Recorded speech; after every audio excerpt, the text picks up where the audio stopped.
The haunting in room 213 college dorms can be strange places, but nothing could have prepared me for what I experienced in room 213. It started with subtle, eerie occurrences. Objects moved on their own, whispers echoed through the walls at night, and the air grew unnaturally cold. I shared the room with my roommate Sarah, and we both brushed off the strange happenings as mere coincidences. But one fateful night, things took a terrifying turn. I woke up to Sarah standing by the window, her eyes glazed over, muttering words in a language I couldn't understand. I called out to her, but she didn't respond. Her voice grew louder, more frenzied, and the room seemed to pulse with a malevolent energy. I knew I had to get out, but the door wouldn't budge, as if held shut by an invisible force. Sarah's voice grew more sinister, and she turned to face me, her eyes filled with an unnatural darkness. I felt a presence in the room, something malevolent and ancient. It whispered promises of doom and despair. Terrified, I grabbed a crucifix from the wall and held it out. The room filled with an otherworldly scream. The force holding the door relented, and I rushed out, slamming it shut behind me. I never saw Sarah again, and the room was sealed off by the college. To this day, I wonder what happened in room 213, and I can't help but feel that something evil still lingers there. The Cursed Sorority House. My excitement knew no bounds when I joined the Alpha Theta sorority at our college. Little did I know that the beautiful Victorian mansion that housed our sorority had a dark secret. Strange occurrences began almost immediately. Objects vanished and reappeared in bizarre places. Eerie laughter echoed through the halls at night, and my sorority sisters reported seeing shadowy figures in their dreams. But it was one stormy night when the true horror unfolded. I woke up to find myself alone in the darkened house. I heard faint whispers, unintelligible and sinister, and I followed them to the basement. In the dim light, I discovered a hidden room covered in arcane symbols and strange artifacts. At the center of the room was an ancient, ornate mirror. As I approached it, my reflection warped, revealing a grotesque, twisted version of myself. I watched in horror as the reflection spoke to me in a voice that sent chills down my spine. It revealed the history of the house, a place once used for dark rituals and sacrifices. The spirits of those who had perished there sought vengeance, and they were trapped in the mirror. I tried to flee, but the reflection reached out, its icy fingers wrapping around my wrist. It whispered promises of power and unimaginable torment. With all my strength, I tore myself away, leaving the basement behind. I told my sorority sisters what I had witnessed, and we decided to perform a ritual to banish the evil from the house. It was a night of terror and desperation, but in the end, we sealed the mirror and cleansed the house of its malevolent presence. Sorority House was never the same, and we always knew the darkness lurked just beneath the surface, waiting for an opportunity to return. Please subscribe for more stories like this. The Mysterious Suicides of Willow Hall. Willow Hall, our college's oldest dormitory, was known for its picturesque exterior and dark history. It had a sinister reputation. Each year, a student living in room 302 committed suicide.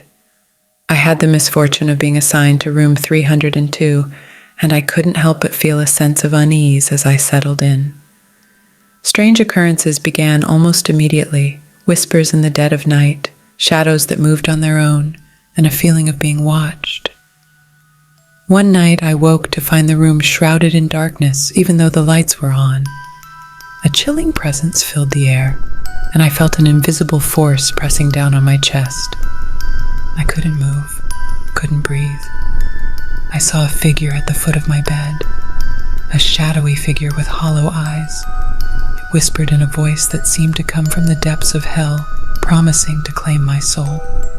I tried to scream, but no sound escaped my lips. With a final surge of strength, I managed to break free from its grasp and turned on the lights. The room was empty, but the malevolent energy lingered. I couldn't shake the feeling that I was the next victim in the cycle of suicides. Desperate, I delved into the history of Willow Hall and discovered a dark secret, an ancient curse that bound the souls of those who had died there to the room itself. The only way to break the curse was to perform a risky ritual. With the help of a few brave friends, we conducted the ritual, and the malevolent force was banished. Willow Hall would never be the same, but at least I had escaped the fate of room 302's previous occupants. The possession of Rachel was my best friend in college, and we shared everything.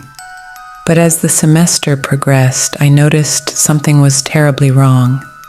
Rachel became withdrawn, her once bright eyes now filled with darkness. One night I found her in our dorm room, surrounded by candles and symbols drawn on the floor. Her voice was not her own, and she spoke in a language I couldn't understand. I tried to snap her out of it, but she turned to me with a chilling smile. The room grew cold, and an otherworldly presence filled the air. I realized Rachel was possessed by something malevolent, something that sought to consume her soul. Terrified, I sought the help of a local priest, and together we performed an exorcism.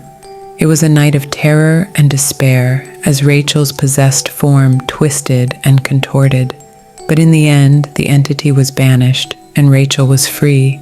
She had no memory of the possession, and we never spoke of that night again. But I couldn't forget the horror I had witnessed, the feeling of helplessness as my best friend was consumed by darkness. College had brought us together, but it also revealed a world of unimaginable evil. The Whispering Library. Our college library was a place of knowledge and serenity, but it held a sinister secret. Late one night, as I studied for finals, I began to hear faint whispers, like the soft rustling of pages turning. I looked around, but the library was empty. The whispers grew louder, and I realized they were coming from the old, dusty books on the shelves. They spoke in hushed, urgent voices, as if pleading for release. I reached for one of the books, and as I opened it, the whispers grew more frantic. I felt a cold presence brush against my skin, and the room darkened. The books on the shelves began to fly off, pages flipping wildly. I tried to escape, but the library seemed to shift and change, its layout becoming a nightmarish labyrinth. The whispers surrounded me, their words incomprehensible but filled with dread. I stumbled upon an ancient tome that seemed to be the source of the whispers. It revealed a dark secret. The library was built on the site of an ancient burial ground, and the restless spirits of the dead sought to communicate their torment. Desperate to escape, I recited an incantation from the book, and the library returned to normal. But the whispers never truly left. They remained a haunting presence in the library, a reminder that even the quietest places could hide the darkest secrets. Please subscribe for more stories like this. Thanks for watching.